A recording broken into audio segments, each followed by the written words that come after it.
हाय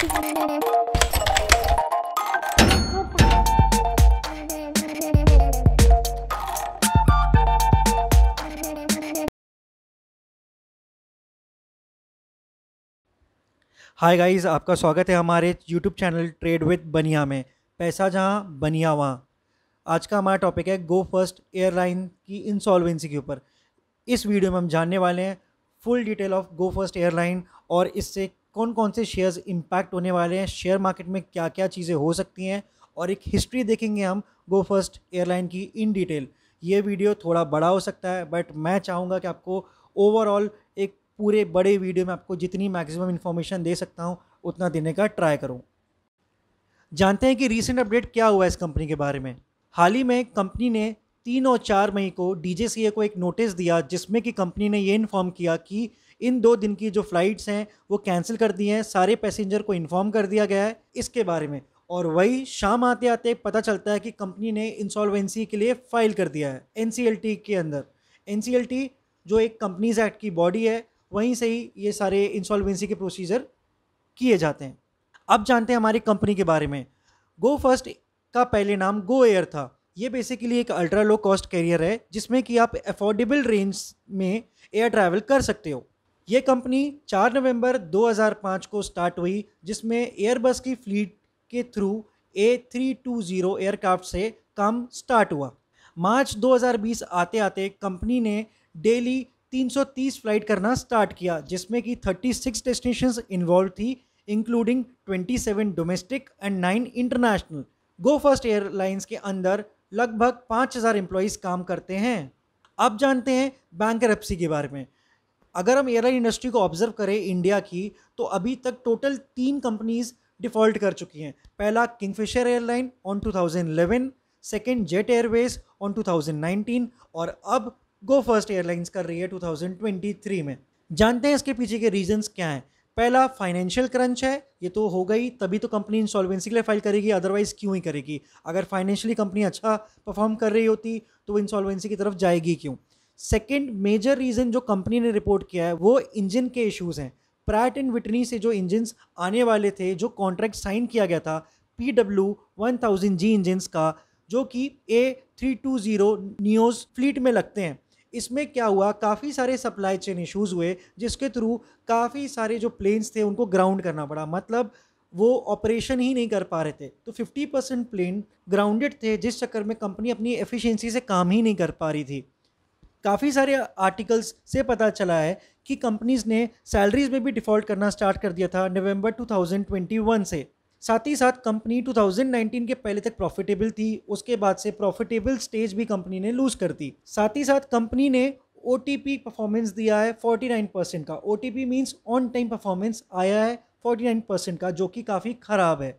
airline company के लिए सबसे इंपॉर्टेंट होता है ATF, एविएशन टर्बाइन फ्यूल। इसलिए ऑयल कंपनीज के साथ भी जो इन्होंने कॉन्ट्रैक्ट किया था वो कैश एंड कैरी बेसिस पे था, तो कंपनी को ये भी नेगेटिव पड़ गया। ये सारे रीजंस थे जिनके कारण कंपनी ने 2 मई को NCLT में जाकर इंसॉल्वेंसी के लिए अप्लाई कर दिया।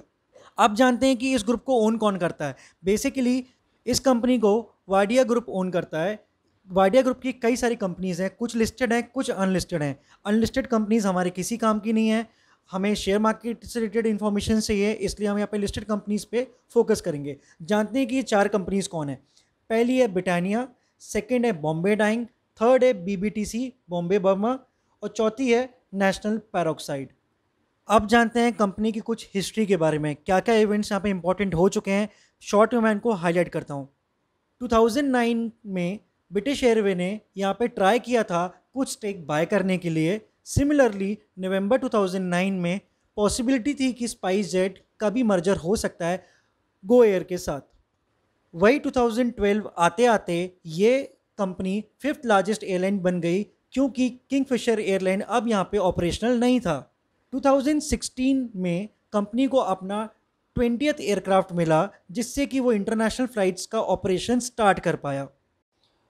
2018 में Go Air 6th domestic career बन गया, जो इंटरनेशनली फ्लाई करने लगा। इसकी फ़्लाइट्स न्यू दिल्ली से फुकेट के बीच में स्टार्ट की गई, थाईलैंड में। 2020 में कंपनी ने अपना IPO अप्लाई करने के लिए DRHP फाइल किया सेबी को, जिसमें इसका इशू साइज था 36,000 करोड़ रुपीस। वही कोविड आने के कारण, कोविड-19 के कारण मार्च 17, 2020 में कंपनी ने अपनी इंटरनेशनल फ्लाइट्स को सस्पेंड कर दिया। फरवरी 2021 में कंपनी के पास टोटल 56 एयरक्राफ्ट थे, जिसमें से 46 थे न्यू और 10 थे सीईओ मॉडल्स। वही कंपनी ने 13 मई 2021 को गो एयर से अपना नाम रीब्रांड करके गो फर्स्ट पे शिफ्ट कर दिया। आप जानते हैं कि नेगेटिव इम्पैक्ट क्या है इस इंसॉल्वेंसी का। पहला, काफ़ी सारे पैसेंजर को यहाँ पे बोला गया है कि जिन्होंने अभी करंट में 1-2 दिन के अंदर जिन्होंने टिकट्स की थी उनको फुल रिफंड मिल जाएगा। बट जिन्होंने 1 महीने आगे की, 2 महीने आगे की टिकट्स बुक करके रखी हैं, उनकी यहाँ पे कंपनी ने कोई डिटेल अभी तक शेयर नहीं करी है। ये एक नेगेटिव न्यूज़ है उन पैसेंजर्स के लिए जिन्होंने समर वेकेशंस प्लान किए थे। दूसरी यहाँ पे नेगेटिव न्यूज़ है बॉम्बे बर्मा के लिए। रीज़न, क्योंकि बॉम्बे बर्मा यहाँ पर 32% होल्ड करता है, तो यहाँ पे इंसॉल्वेंट होने से कहीं ना कहीं इनको ओवरऑल एसेट में लॉस होगा। सेकंड, इनके कुछ आपस में इंटर कॉर्पोरेट डिपॉजिट्स थे शायद 200 से 300 करोड़ के।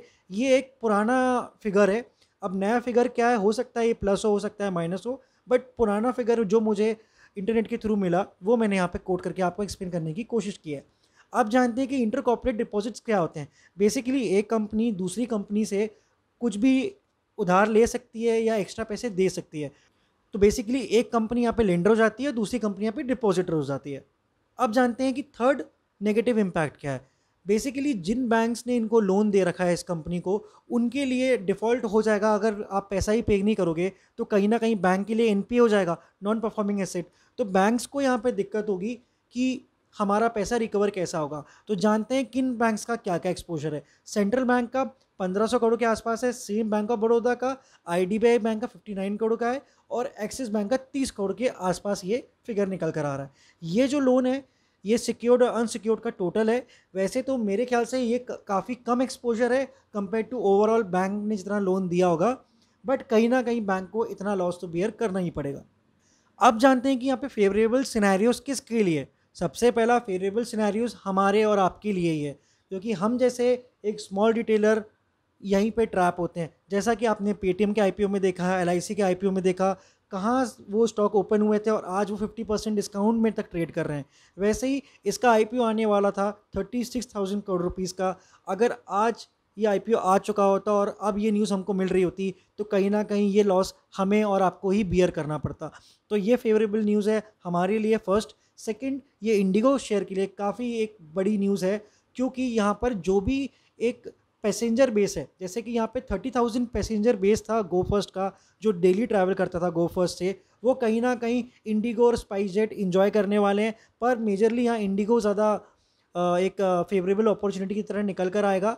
साथ ही साथ 8% मार्केट शेयर जो था गो फर्स्ट का, ये भी इंडिगो को जाता हुआ दिखेगा। वही इंडिगो के शेयर प्राइस में भी रिफ्लेक्ट कर रहा है, ये शेयर प्राइस कैसे ऊपर जा रहा है। तो ये थे हमारे 2 पॉजिटिव इम्पैक्ट्स। अब जानते हैं व्हाट नेक्स्ट। अब इसके आगे क्या पॉसिबल सिनेरियोज होगी, इसके आगे क्या होगा इस शेयर से रिलेटेड स्टॉक मार्केट के अंदर। तो बेसिकली अब से हमारे पास सिर्फ 2 फुल सर्विस एयरलाइंस बची हुई हैं। पहली है इंडिगो, सेकंड है टाटा बेस्ड कंपनीज जो एयरलाइंस की हैं। पहली Vistara and second is air India. तो मैं इसको 3 मानने की जगह 2 ही मान रहा हूँ। अब जानते हैं कि इंडिगो के साथ ये प्रॉब्लम क्यों नहीं आ रही है। बेसिकली इंडिगो ने भी प्रैट एंड विटनी के साथ सेम इंजन्स का एग्रीमेंट किया हुआ था, बट इंडिगो ने side by side CFM engines का भी ऑर्डर किया था। तो इंडिगो को जब ये दिक्कतें आई तो इंडिगो ने अपना प्लान भी यूज़ करते हुए आज भी ऑपरेशनल तरीके से इंडिगो चल रहा है।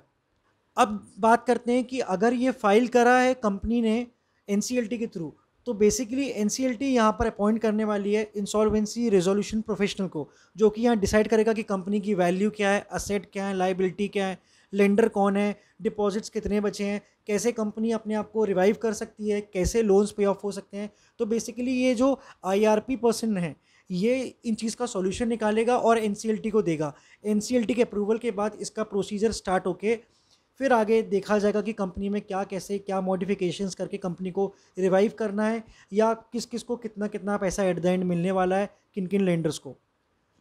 सेम जेट एयरवेज भी ग्राउंडेड हुआ था 2019 में वहाँ भी ये प्रोसीजर चल रहा है, बट अभी तक इसका कोई प्रोसीजर स्टार्ट नहीं हो पाया है। अभी तक जेट एयरवेज़ की फ़्लाइट स्टार्ट नहीं हुई है, अभी तक कोई रेवेन्यू जनरेशन स्टार्ट नहीं हुआ है। तो आप सोचिए 2019 से अभी 2023 आ गया है, इतने साल में जेट एयरवेज़ का अभी तक कोई सॉल्यूशन नहीं आ पाया। अब आज हमें एक और नया केस मिलता है गो फर्स्ट का, तो पता नहीं इसको कितना टाइम लगता है। आगे आने वाले टाइम पे जो भी इस पे कोई मेजर अपडेट होगा वो मैं आपको यहाँ पर अपने यूट्यूब चैनल के थ्रू ला कर दूंगा। आपको अगर ये वीडियो अच्छा लगा हो तो अपने फ्रेंड्स फैमिली मेम्बर से शेयर करें।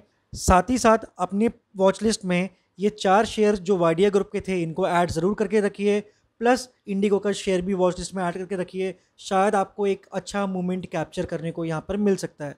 मिलते हैं हमारे नेक्स्ट वीडियो में। अगर आपको ये वीडियो अच्छा लगा हो तो वीडियो को लाइक ज़रूर करें, चैनल को सब्सक्राइब करें आगे आने वाली इन्फॉर्मेशंस के लिए। ऐसे ही मैं लेटेस्ट अपडेट्स आपके लिए लेकर आता रहूँगा शेयर मार्केट के ऊपर।